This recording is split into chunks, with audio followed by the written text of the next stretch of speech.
Good morning and welcome to Management Under Construction. I'm Brad Wyant. And I'm Dee Davis. And today we are going to talk about the benefits of a well-written RFP or request for pricing. But before we get started, today is Mother's Day. We are recording on Mother's Day, so I just want to send a big shout out to all of our listeners who are moms or even supporting moms out there. All the dads that are supporting moms, give her something special today, make her feel a little good, do something great. I hope you get to enjoy your Mother's Day wherever you're listening from. It's Mother's Day in America, by the way. Mexico has a whole different Mother's Day, I found out a couple years ago. They have a specific day, I believe it's May 10th. That's no matter when May 10th happens, that's Mother's Day. And I bet you there's some other countries that probably have something similar. I know we do have some listeners in Mexico. So May 10th was yesterday. So yesterday would have been Mother's Day for them. We're recording on May 11th in the U.S. Yes, we are. And happy Mother's Day to my mom if she's listening. Happiest of Mother's Days here, Mom. Brad's a great son. He's always making sure his mom's got something special. By the way, ladies, I know I've said this a couple times. He's single. Just saying. He's going to be a great husband someday. I appreciate that, Dee. That is too kind. See, I had to give a look. Now I'm making his shirt match his face. Poor Brad.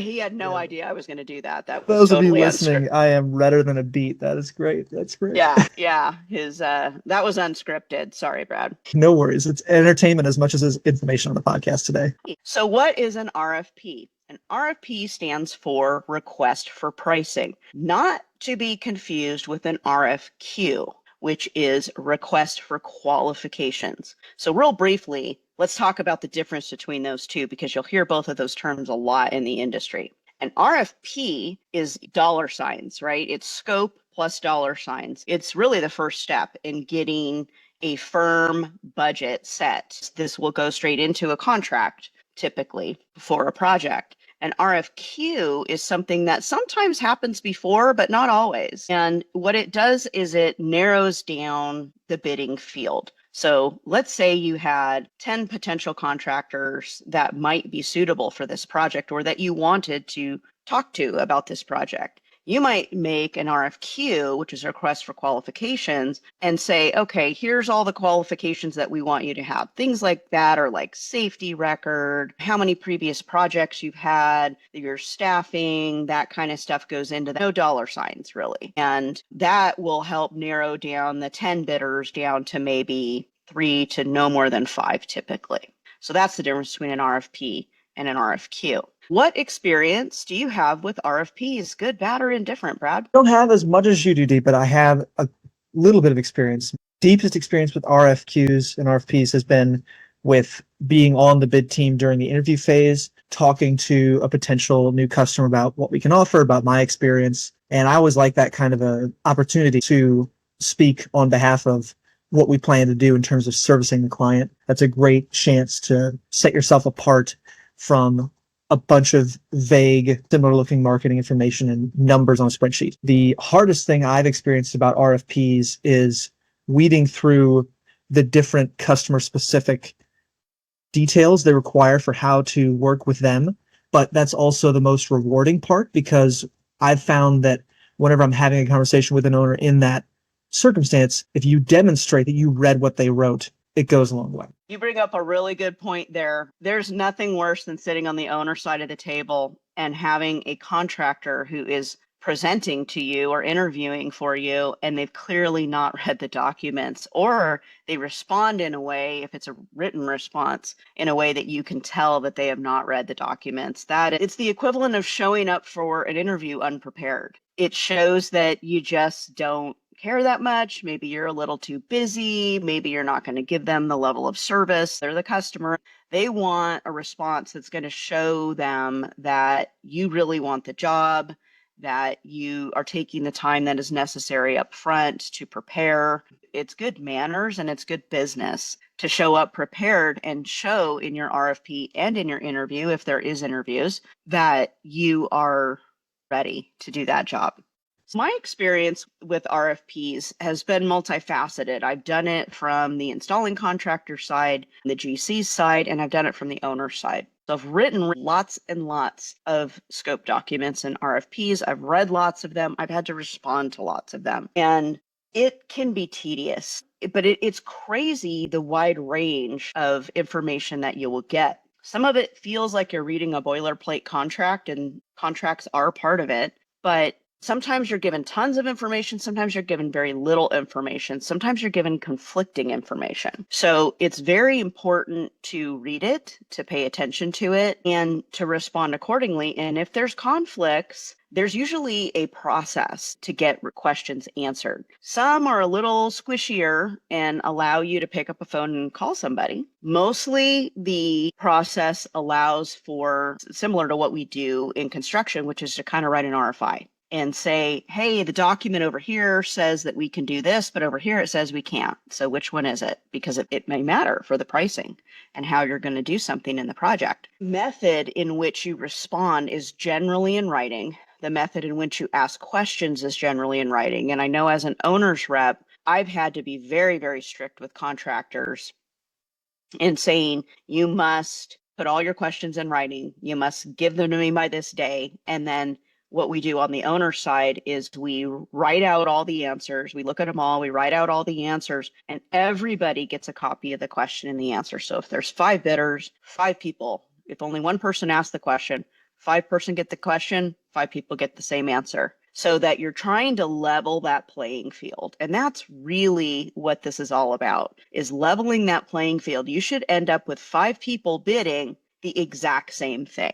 That's the goal. I can't fathom how many times I've been told apples to apples. Everybody wants everything to be as comparable as possible. And even though it's one of those things that when you're young in your career, it's almost like annoying. Like, yeah, I get people are giving it to you rote. It's such a crucial concept. There's maybe a tendency when we're younger in our careers to think, well, if I could just have this person sharpen their pencil, they're really the right bidder. But that's not fair. You can't have that work into the process. If you give one person advice on what to do and don't give it to the rest of the bidders, then you're putting your thumb on the scale, and you need to either find a way to, if you have a feeling about what's true, measure that out through the numbers that are there, qualitatively assess qualifications, which are very important. Even if somebody's a low bid doesn't mean that they are a low eligible bidder. Even if you're working on federal, other state funded, that tendency to want to put your thumb on the scale to get your person, your company, the one you want awarded. Yeah, it can be really tricky. Even a whiff of impropriety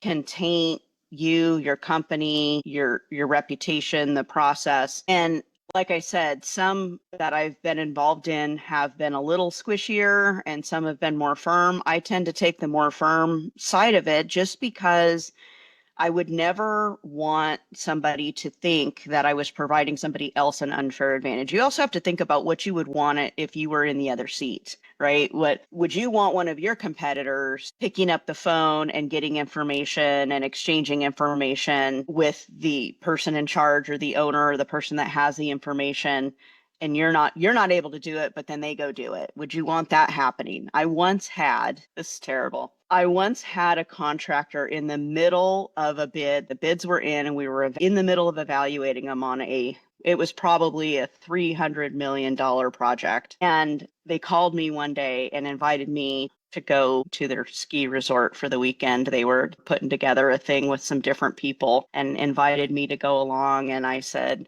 I can't do that. I can't.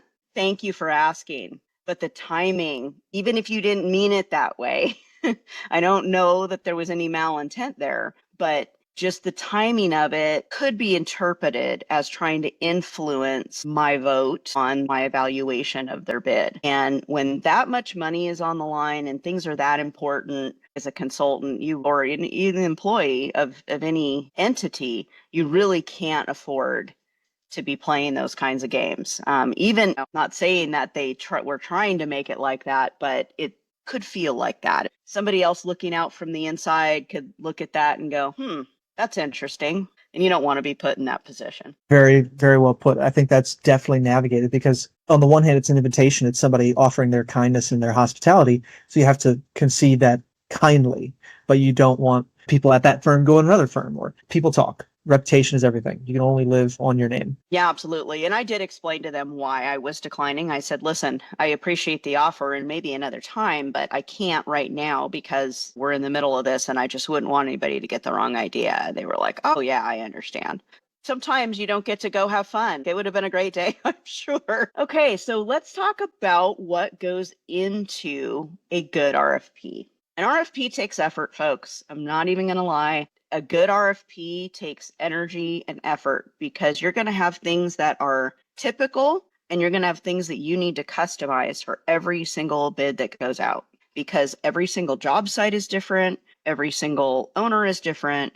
The site conditions are different from one project to the next. So you're always going to have to customize these things. So I kind of tried to put this together in different elements of a good RFP. First is a brief description of who the owner is, the project type, size, and location. So here's a quick example. Owner is XYZ Pharmaceutical, and we specialize in delivering cell therapies for patients with ABC type diseases. This project is a 10,000 square foot expansion of an existing CGMP manufacturing facility and lab space in Raleigh, North Carolina. Quick, high level, this is what we're doing here. This is going to put everybody's mind in the right place. Okay, now I know where I am. I know what kind of facility I'm in. I know roughly how many square feet we're dealing with. I know that it's an existing facility. These are all really important elements for any contractor that's bidding. Whether the facility is new or existing is massively important. What type of facility it is massively important to productivity levels. And Dee, how easy is it to write something that gives you a bunch of information in a very short amount of writing? And why is that important for what could be a very busy group of estimators out in the market proposing on your project? Well, writing skills are essential here. I know that a lot of the folks listening and you and I, we have engineer brain. We're very left brain people. A lot of engineers I know can barely write a sentence or spell because they're so engineering focused. There's some of us who are a little bit better at it. I've been given the gift of being able to write, which means I'm not as good of an engineer, to be honest with you. It's hard to be really good at both things. Being able to be succinct is important because we all know what attention spans are, especially these days. Nobody wants to read a 100-page document. No one wants to read that. And the more you write, and the more blah, blah, blah you have, the more likely you're going to have a conflict somewhere in the blah, blah, blah. So you want to be succinct. I wrote this in a matter of seconds, just made it up out of thin air. When you know the information, it's even easier to write it up because you know the name of the company, you know what they're making, hopefully, you know how many square feet it is, you know what kind of manufacturing or lab facility or whatever. I'm telling the contractor a whole bunch of critical information in 2 sentences. And I think an important note to keep in mind here is not just to write for your audience, write for that busy person, but when you go to market as an owner with a RFP, you're going to market in a competitive space. Even though you're the one who's going to write the check eventually, if a group of general contractors receive 100 different RFPs in a week, they are going to make a choice about which one is going to be easiest to bid, which one they understand fastest, which one they can make a case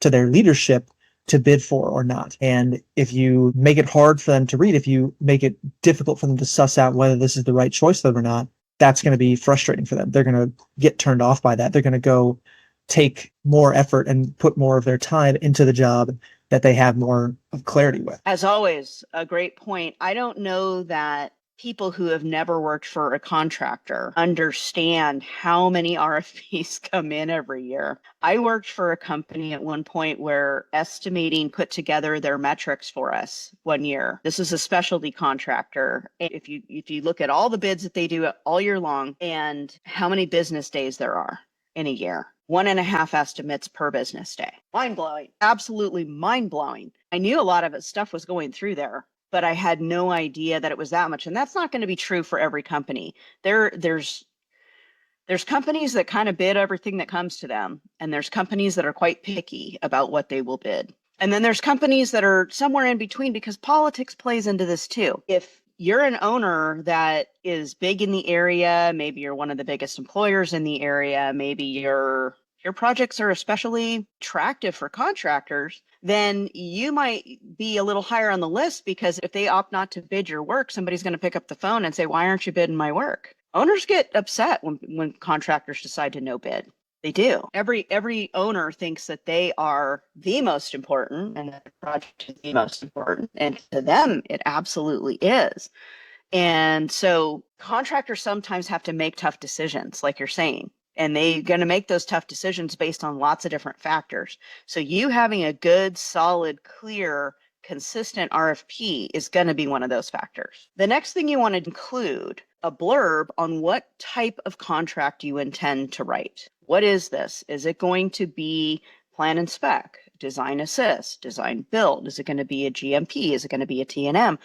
There's all kinds of different contracting choices that we have out there. What are you planning on doing for this project? Because how this is priced does matter. And then give a sample of your contract. I have seen RFPs come across with no sample contract, and that is not good. And the reason that's not good is you do not want to wait until you have decided which contractor you think you want to go with, then give them a sample of the contract, and then have their legal start picking through it. There's lots of boilerplate terms and conditions. There's all kinds of things in there that they need to look at. There could be something in your contract that's a deal killer for them and that would actually cause them to no bid the job.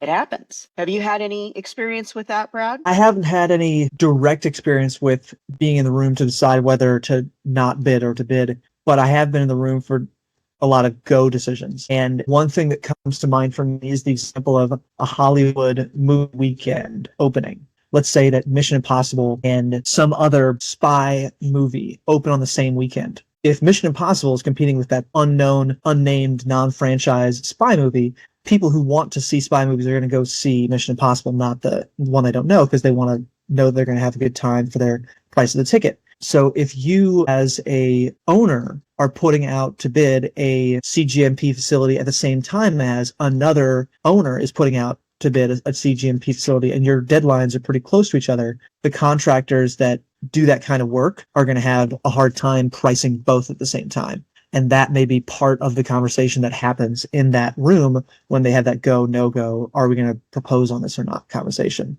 Just let them think about. Think about the market in which you play and whether you're competing or not. That actually happened a couple of years ago. We had two major CGMP facilities in the same town that were going to bid at the exact same time. That's another conversation that happens around these tables that I'm not sure people are aware of, is now we're all going out to the same electricians, the same mechanicals, the same GCs, the same whatever, carpenters, all the things. We all need the same services. So if you've got two major that are going out at the same time, or even the project schedules are going to be going at the same time, are these contractors big enough to bid them both, to execute them both? I had a major electrical contractor say, I'm choosing this one, not that one. They had to pick, because there's no way that they had so much other work going on, because it's not just you and it's not just your job. There's tons of ongoing projects. They already have backlog booked. So they have to choose sometimes. And sometimes you win on that choice and sometimes you lose. Well, speaking of winning and losing, tell me about the penalties and incentives that you might want to write into an RFP and how best to phrase those. What does that signal to your bidders when you're including penalties and incentives in your contract? If you're not going to do any of that, you can remain silent on it. But if you're going to have a penalty or you're going to have an incentive, you need to put that in there, especially the penalty. If there's going to be liquidated damages or any other kinds of penalty clauses in there, it's incredibly important for the contractors to know that going in, because again, you don't want to get all the way to the end and then throw that on them, because they could withdraw.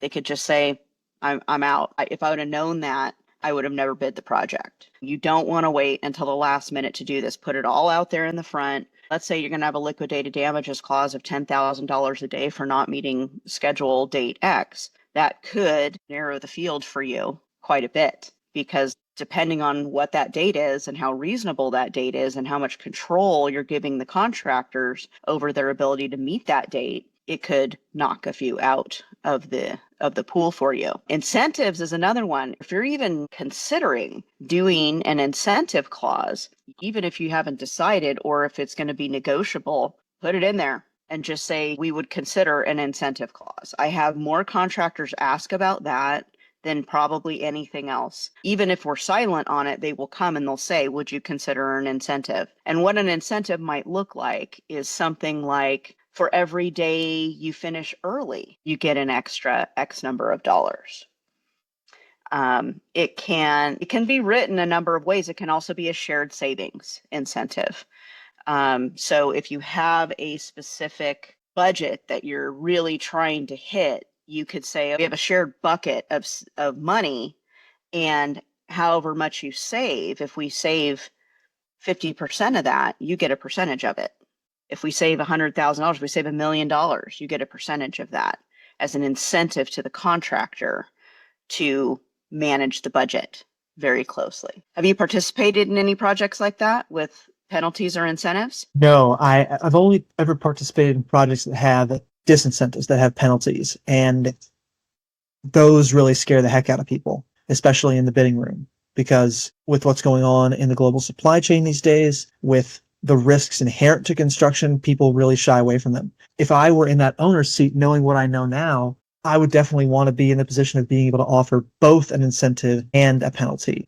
But that's a tough spot to be in, because let's say you're Amazon and you offer an incentive and a penalty on getting a distribution center built by a certain amount of time. If all of a sudden, unexpectedly, you get that distribution center 10 days earlier than you thought you would, and you were expecting to hire people on and start fitting it out with your own people, and you just can't make use of that time, then all of a sudden you're having to pay that contractor for doing something that didn't end up helping you at all. So it's a tough road to walk, to define when an incentive is and is not meaningful, and how much to ascribe to daily incentives for completing on time. Budget, maybe a little bit better. I think like you alluded to with the shared pool, there's a better group incentive you can create there that doesn't depend so much on time and being able to make use of it. But the time thing is usually what costs people the most money anyway. Yeah, I've probably been involved in more projects that have penalties and incentives too. And it's usually in the form of liquidated damages. And as we talked about in a previous cast,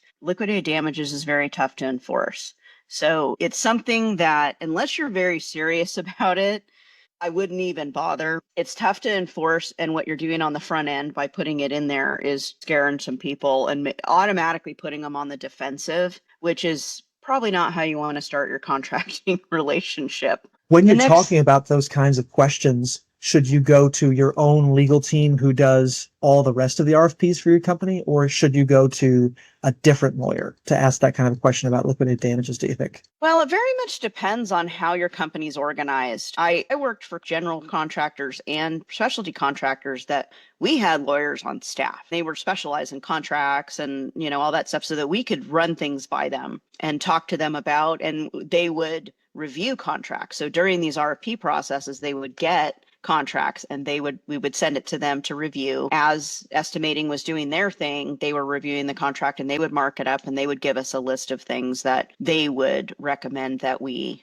push back on or change language or whatever. So if you have those internal resources, I would absolutely use those. I would say that if you're especially concerned, you really, really want this job, but there's these liquidated damages and they're kind of scary, you might need to have an outside counsel give you some feedback and, have your legal department do this, but, give you some feedback on whether or not, is that really very enforceable? What are the odds that something like that's actually going to be enforced? Are you going to end up in court or in arbitration? Nobody wants to end up there, because as we have said over and over again, nobody wins when those things happen. So the next essential element of a good RFP is the project schedule.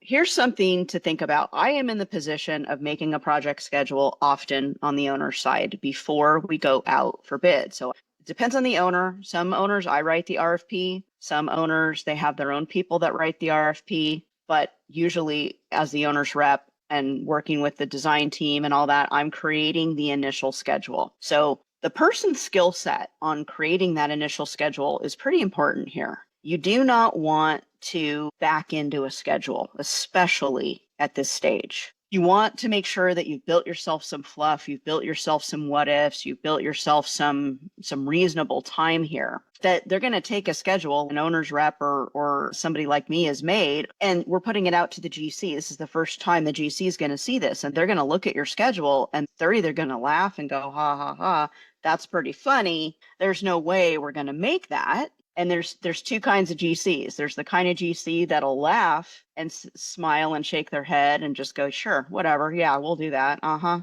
And then there's the kind of GC that will come back and say, listen, Mr. Owner, you're never going to make this schedule. Here's a schedule that is doable, and this is the schedule that we want to propose. I personally like the GCs that come back with a reality check, because if there's something you're not seeing, or maybe the person that made your schedule is under a lot of pressure to be overly optimistic or is being told to back into a date, there's lots of stuff that goes on before the GCs ever get involved. You need to tell your owners what the real date is. I think it's our obligation as contractors to do that. I so agree with that point. It's almost like a degrees of freedom engineering problem, which I'll try to state a different way.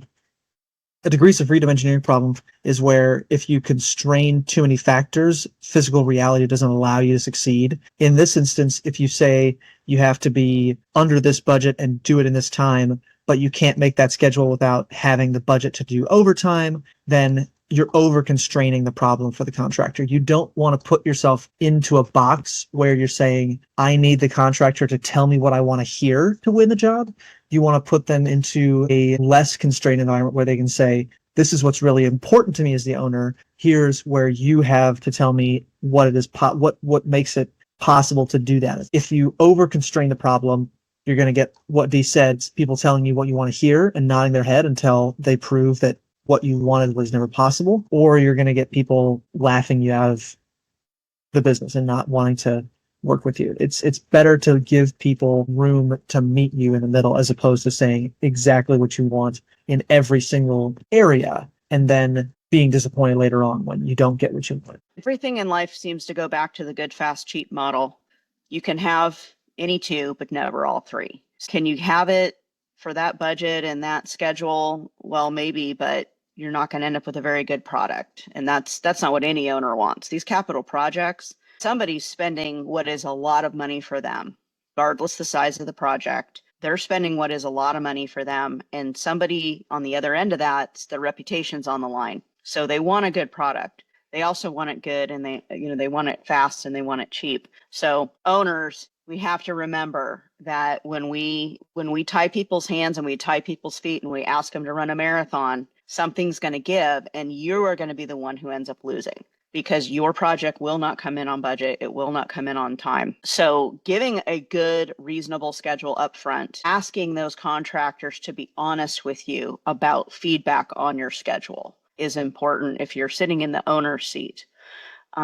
We want to make sure that we have a high-level project schedule. It doesn't have to include all the nitty-gritty details. It includes dates like, when are you planning on awarding the contract? What is the design duration? Because there's still design left at this stage. What is the mobilization plan? When do you plan for them to land on the project with mobilization of people, trailers, whatever you're doing? And by the way, trying to mobilize over the holidays like Christmas, New Year's, I've never seen it happen. Not saying that it can't happen, but every time we put that on a schedule, it fails, because nobody's doing that over the holidays, especially if you're asking people to relocate. If it's really a big job and people are coming from everywhere to man this project, they're not going to start that over the holidays. The construction duration, big important thing to get right, is the duration of construction, because this feeds directly into the GCs, the general conditions of your project. So whether that is 9 months or 12 months matters. So you got to make sure you get that right. And then what is your completion and turnover dates? And I just want to pause to give some comment here on turnover. Some of these complex projects, especially the ones that are very large, sometimes it can even be smaller ones that are in an existing building. If you as the owner plan on taking any part of the building, the systems, the areas over before construction is complete, or not vacating them and continuing to work in those spaces, that needs to be reflected in your schedule and in your RFP somewhere. You need to say those words and put forth your expectations, even if you don't know exactly how that's going to come across. Maybe you just show a phase turnover of phase 1, phase 2, phase 3, and now you can talk about it. Giving the contractors the foreknowledge that that is going to be a thing is incredibly important to your budget and your schedule, because it will impact it, whether you want it to or not. I know you have experience with this, Brad. Yeah, it's hard for hardly anything about logistics not to impact schedule. I remember proposing on a job where the site was going to be so constrained that we were going to have to bus people into the area as opposed to having everybody park close to the job site. And I was asked to do an estimating endeavor on how expensive it would be in terms of the time, in terms of extending the schedule to have that be the case. And what I learned was that the unions were going to require us to make the start time for the day include sitting on the bus because that was going to be part of the day's work. And that just all of a sudden had a huge impact on time spent doing the work, which had a huge impact on productivity and states and on our ability to do the work. Whenever you constrain logistics, even if it's just as simple as, yeah, we have one guy working loading dock, not three. And sometimes it might take 10 minutes to get something from our dock, not zero. Take that into consideration. Try to put as much information about your system as possible. Because not only does that give the people bidding the information they need to know, it protects you down the road when you go back and say, well, in the RFP, it said that I was going to have somebody manning that loading dock 24/7. And it demonstrates to your contractor during the bidding phase that you're empathizing with the position that they are in, that you understand enough of their business to give them information that is critical to it. The audience for this RFP is the bidding contractor. So just like if you're giving a speech, you have to speak to who your audience is in the chair. Are they lay people? Are they professionals? Is this technical? Who are these people? It's the same thing when you're writing. And by the way, I'm just going to throw in as a tasty little tidbit, same thing when you're writing an RFI. You have to speak to your audience. We make the mistake very often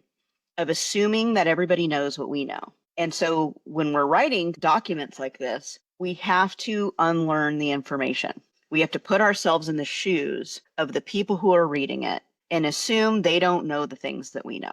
They don't know that our loading dock is only open between 7 a.m. and 3 p.m. and we can't receive anything before or after that, and it's closed on the weekends. We assume that they know that if there's a lightning storm, all operations shut down. Just make these assumptions that everybody knows what we know. And even when contractors have worked in your facility before, it doesn't mean that they know how your facility operates. So we still have to put this together, even when we're going out to contractors that we know have already worked in our facility. Or if you're a GC, if these are subs that you've worked with many times before, still put it in writing. Protect yourself and to be clear about what your expectations are. Because if you're not clear about what your expectations are, they're not going to be met. And let's say I'm a young person sitting in the client side writing this RFP, and it's taking me a long time because I'm trying to detail these kinds of things. Boss comes to me and says, hey, why aren't you just sending that thing out yet? What's going on? Well, I want to make sure I get all these details in. I want to make sure that I tell everyone what they need to know to do this job. He knows that already. They already know. Yeah, but eventually we're going to get to a job where people don't, or these people are going to turn over.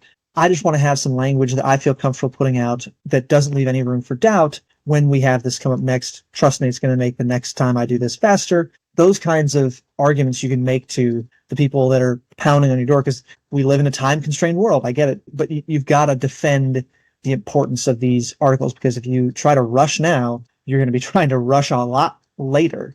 And you're going to be putting in a lot more effort to save yourself time when you hung yourself out to dry because you wanted to save that hour or two on this RFP. Yeah, harder now, easier later. It's true all the time. You spend the time the first time writing this really good RFP, and you can reuse a lot of this information over and over again, and then brush up the details as it's job specific, but it's well worth the investment the first time around to make sure that we get all of this information in there. Another thing you're going to want to include with the schedule is a plan, view, logistical layout. Something that's very, very important to contractors is there on-site parking or somewhere close by to park, because I've had jobs where I've had to bus people in too, and that impacts lots and lots of things like union rules. You're absolutely right. I've had the same thing happen to me. Even if you're parking, but it's a distance away, but you walkable, there are some unions have rules about how many feet away the parking area can be from the job site entrance gate. And I've actually had the unions come out and measure on one of my jobs. So if you're saying, yes, you can park, but it's 3 football fields away or 2 football fields away,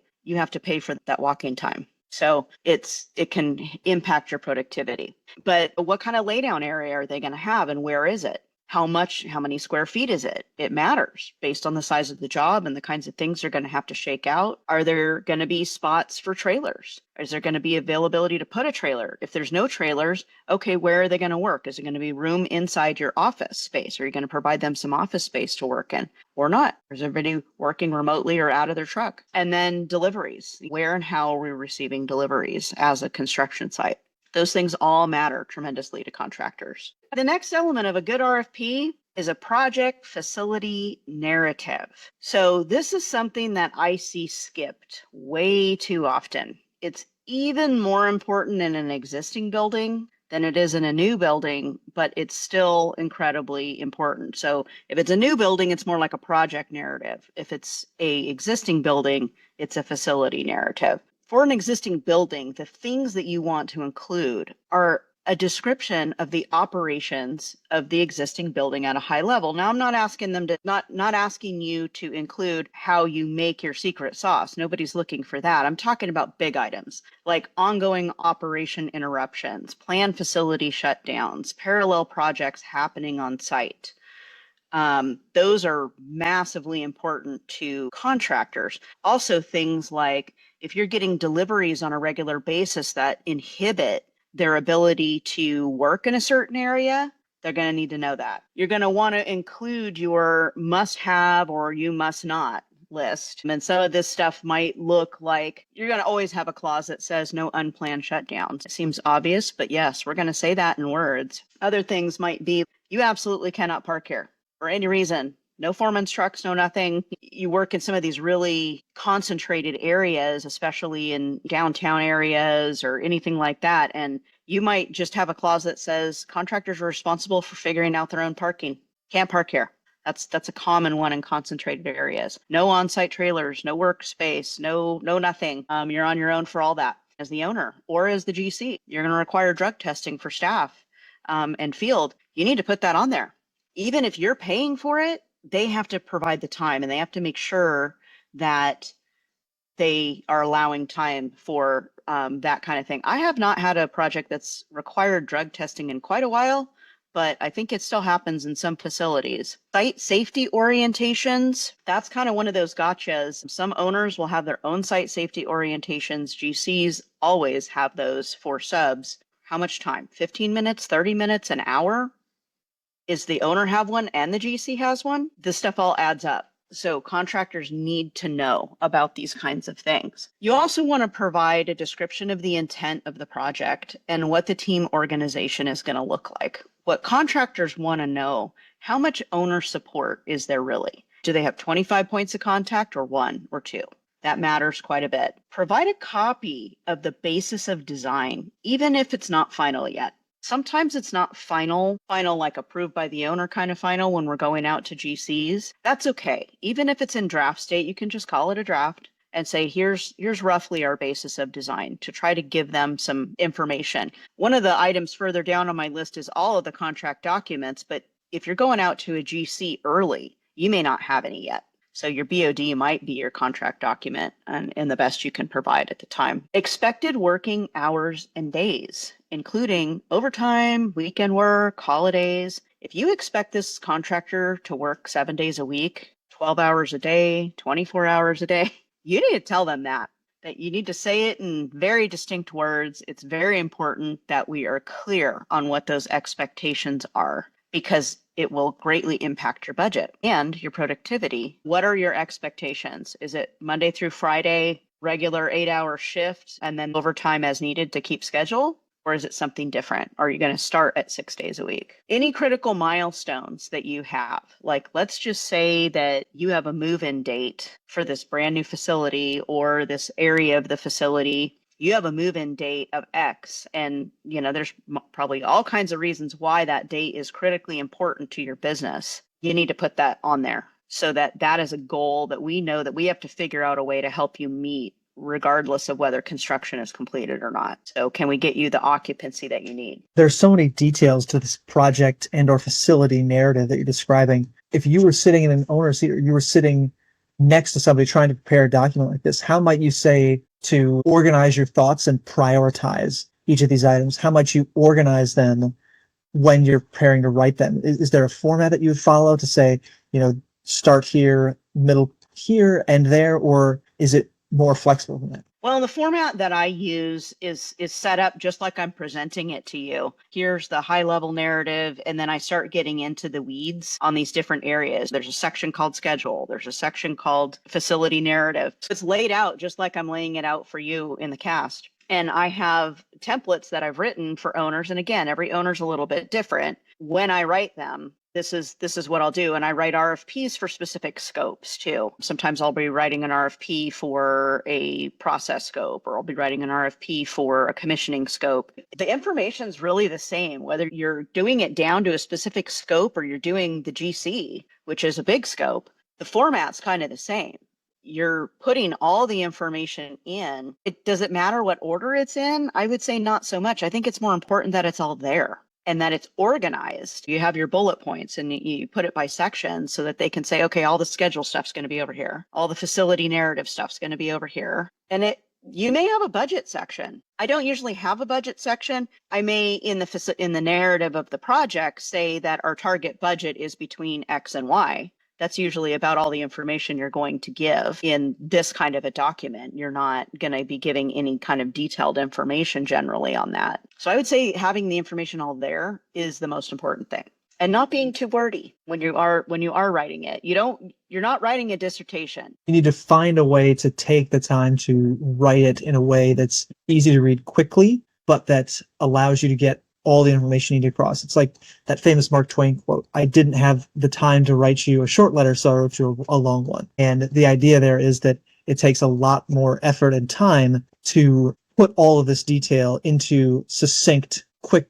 easy to understand sentences than it does to throw them at the wall and offer a ton of information that's difficult to grasp quickly. But that writing that short letter is a lot more valuable to the reader. Well, as a fellow writer, I can feel that comment, because what I often do when I'm writing, like I'm writing a book or I'm writing a blog post or whatever, I'll write too much and then I go back and trim. And I how can I say that more succinctly? How can I shorten that up? It's too many words, it's too long. So maybe that's really a good strategy, is when you're first writing your very first RFP and you're doing this for the very first time, you're throwing the spaghetti at the wall a little bit, and maybe you're writing a little bit too much, and then you kind of go back and start narrowing that down to something with more brevity. Nobody wants to read a dissertation. You don't want this document to be hundreds of pages long. You're going to have attachments. There's going to be things like your project schedule, your contract documents, if you have any yet, a logistics plan, things like that. Those are going to be attachments. So the actual meat and potatoes of the document isn't really that long, maybe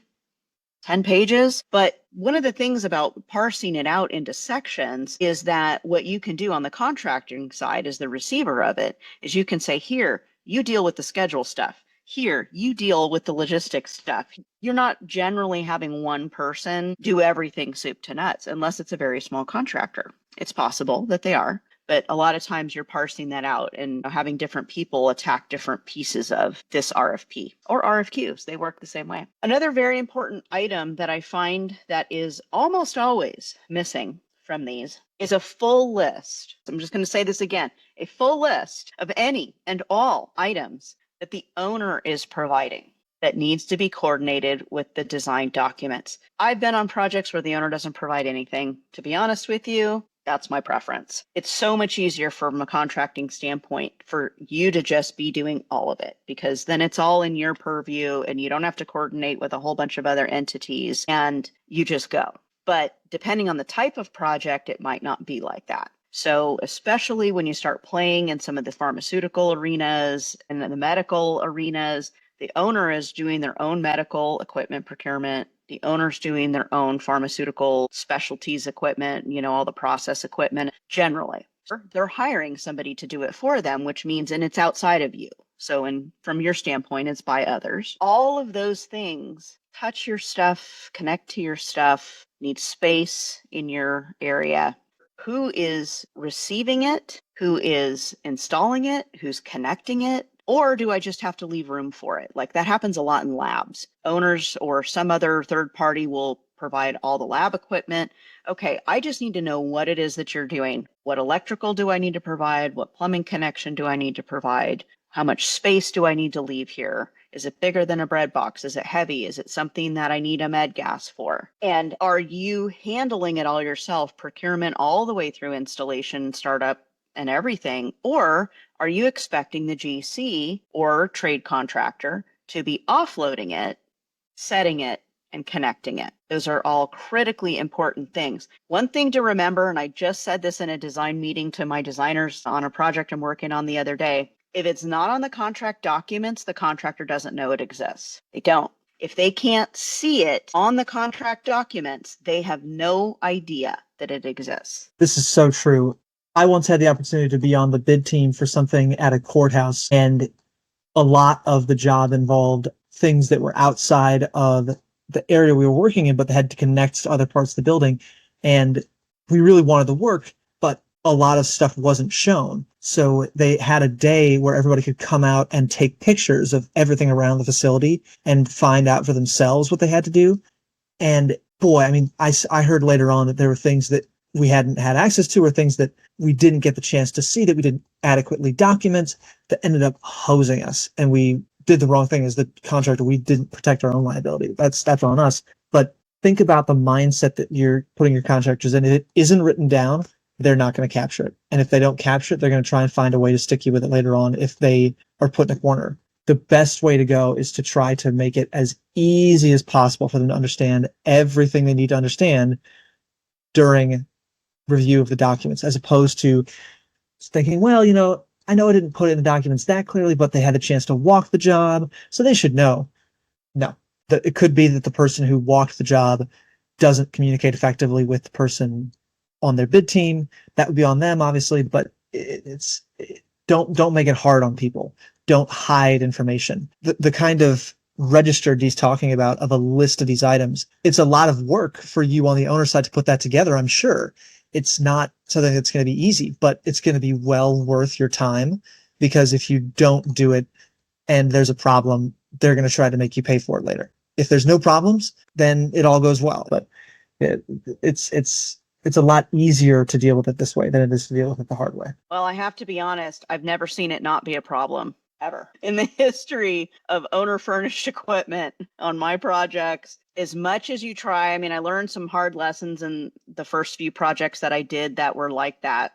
And it depends too on the owner side. If they have people that are well versed in this stuff, or maybe they hire, I have a friend that's a medical equipment coordinator. She's really good at what she does. And if they hire her to do the medical equipment coordination, she is going to communicate. She's going to have it all done. She's going to communicate it all. So just because it's coming from the owner's side doesn't mean the owner themselves has to do it. Maybe they're hiring a professional to handle that for them. Excellent. Highly recommend it. I've done it. I've been the owner furnished equipment coordinator on the owner side before. I love it. Let me do it for you, because if you let me do it for you, you're not going to miss anything. But if you just have the procurement people say, I don't know, here's maybe what I'm going to provide you, and then they change their mind and they don't communicate, and that happens quite a bit, or there were changes made after they gave you the information and they didn't communicate. That happens quite a bit. And so I've had chillers come out with nozzles in completely the wrong place, or different place than you told me they were in, because you gave me a drawing and then you changed everything later and you didn't tell me. And so I piped to what the drawing was, and then it came out, we had to redo it all. You're going to pay for that, owners. It's a change order. It's a very interesting time during an RFP, I think, where the owner gets to use a scalpel to decide what is and is not in scope. And the way that you use that knife can save you or hurt you deeply later on in the job. I remember a time when we had to procure a piece of equipment for the owner that was not well specified, and that had to work with something else in the facility. And we ended up being able to write ourselves RFIs to prove that the design had not been completed to the extent that we were made whole. We didn't make a ton of money. Like I said in our previous podcast, we made a little bit more money on fee because the change order fee is higher than original bid fee, which is tough, but it's still one of those things. Don't paint yourself into a corner now by leaving room for doubt, by making part of it responsible for by one person, part of it somebody else's responsibility. Find ways to make the whole problem somebody else's responsibility or solve the whole problem yourself. Don't leave this gray area where Tommy can blame Sally and Sally can blame Tommy and everybody can put you at risk. This is your best opportunity to prevent that from happening. That's fantastic advice. For you who can't see, I'm clapping. I'm air clapping over here because that is absolutely some of the best advice that you can give somebody is make it all either your problem or somebody else's problem, but trying to chop up scope and make 3 or 4 different people cooperate. Every single time you do that, the potential for scope gaps is there. And scope gaps gets us on every job to some extent. So a lot of what we're doing here on the front end is trying to eliminate scope gaps so that we don't have these kinds of things. A good RFP is an excellent way to eliminate a scope gap because now you're putting all of your expectations and your hopes and dreams down in writing and clearly communicating that to the bidding contractors. Whether it's owner furnished or it's contractor furnished, if you have anything that is shipped loose, that is my least favorite term in this industry, shipped loose. This pertains generally to equipment, vessels, skids, things like that, skidded equipment. If things are being shipped loose from the manufacturer, that means somebody's got to reattach it on the other end out in the field. Who's gonna do it? I hate ship loose stuff. It is so hard to get manufacturers, vendors to tell you what they plan to ship loose. They don't care. It doesn't impact them at all. They don't have to most of the time. Sometimes, depending on the type of equipment, they will come out and reinstall it in the field. But when it comes to HVAC type things, they're not coming. If it's process type things, maybe they will. Maybe they're coming out to do an SAT and they will assemble those ship loose items. And they're doing it not to be malicious. They're shipping loose because they don't want things to get damaged. There's a lot of parts and valves and whatever, and they want to package that stuff up so that it doesn't get damaged. That's why they're doing it. But when they do that, you need to know what is being shipped loose. Don't wait for them to say, I'm going to ship something loose. Ask the question. Ask the question, what is being shipped loose? Give me a list and tell me which one of these, if any, you plan to reinstall yourself, or do you expect others to do it? The by others clause in shop drawings, in vendor things. So if you're working on a project where there's a lot of owner vendors of any kind, this happens a lot in medical work, it happens a lot in pharmaceutical work, somebody needs to review their shop drawings in detail. Because what you're looking for is where they're interfacing with whatever you're doing. And you're looking for that by others, by others, by others. That will be the death of any project. So owners, it's really, really important. If you don't have the time to do it, hire somebody to do it for you. Task it to somebody to go through all that stuff. I was on a hospital project a number of years ago where we had all these specialty spaces and specialty vendors that the owner was buying all this stuff from. And when I got assigned to work on this specific area, somebody else was assigned to work on it for quite a while. I got moved over into that area. When I started going through all the shop drawings, I was astounded how much was by others. The vendor was just making all these assumptions about the conditions of things when they got there, the connections of things when they got there, the installation of things when they got there, and it was in nobody's scope. Nobody's. Because the owner bought it over here, it wasn't in the contract documents over here, so the GC didn't know about it. And so we had the Grand Canyon of scope gaps in this area that had to be filled. And D, is there a more expensive time to buy out scope than when it needs to happen tomorrow? It's insane that this is the worst time to eliminate scope gaps is in the last, 50% of a job. You don't want to do that. The whole purpose of this, all these things that we do up front is to eliminate scope gaps. And what that does is reduce your cost. It's cheaper to buy it out now than it is to buy it out later. So what I can hear lots of owners and even GCs saying out there right now is we don't have all this information yet. We haven't finished design yet, maybe. We don't know all the details. Okay, that's fine. Do an allowance. Write out as much as you can in the RFP. Say, I'm going to procure 80 pieces of equipment.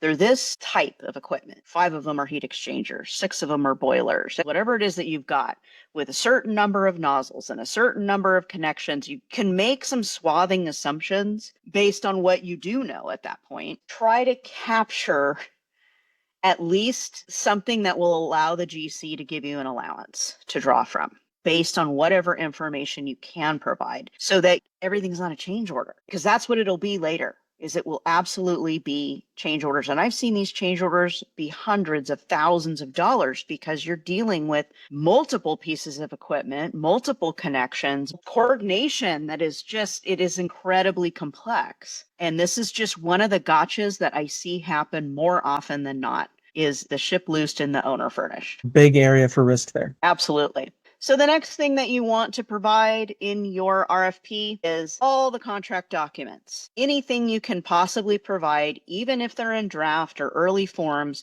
give them everything you possibly can. And some owners will have things like campus building standards or campus design standards and things like that.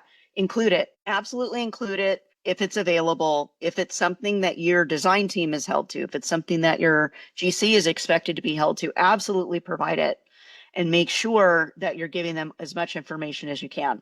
You are at significant risk if you don't have a detailed RFP. I have a client that does not do detailed RFPs, and they consistently put RFPs out that are extremely vague and are not really written for contractors. They use the same kind of document to buy a case of copy paper as they do to hire a contractor. And that is not a great business practice. It doesn't protect you as an owner because there's so many details in there that are going to protect you if you write it specifically for construction projects. Anything to add? It's tough. I think that a lot of people that are in the role of making construction happen on the owner's side probably are people who are used to doing orders for equipment, orders for different kinds of things. So the position of somebody who's tasked to both keep the wheels on the bus as it's rolling down the road and to build the brand new bus, I do not envy that. You have to have a very broad set of skills.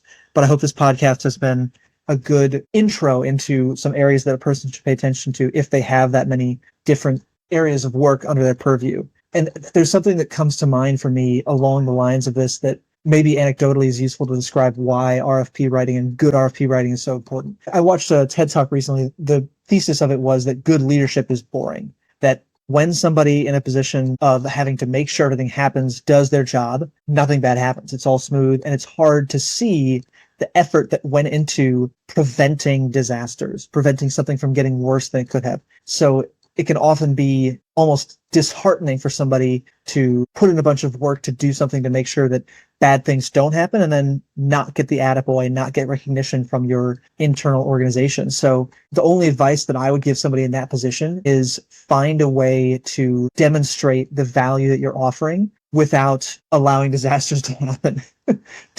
Don't make them wish you were there when you're gone. Make it clear through whatever means possible, through evidence, through interviews with contractors that read your RFPs and compare them to other RFPs they get. Make it clear that you're offering a distinguished value to your company and go to bat for yourself. Go to bat for the importance of the work that you're doing. We often look at the worst examples of things that go wrong as a way of evaluating what to do right.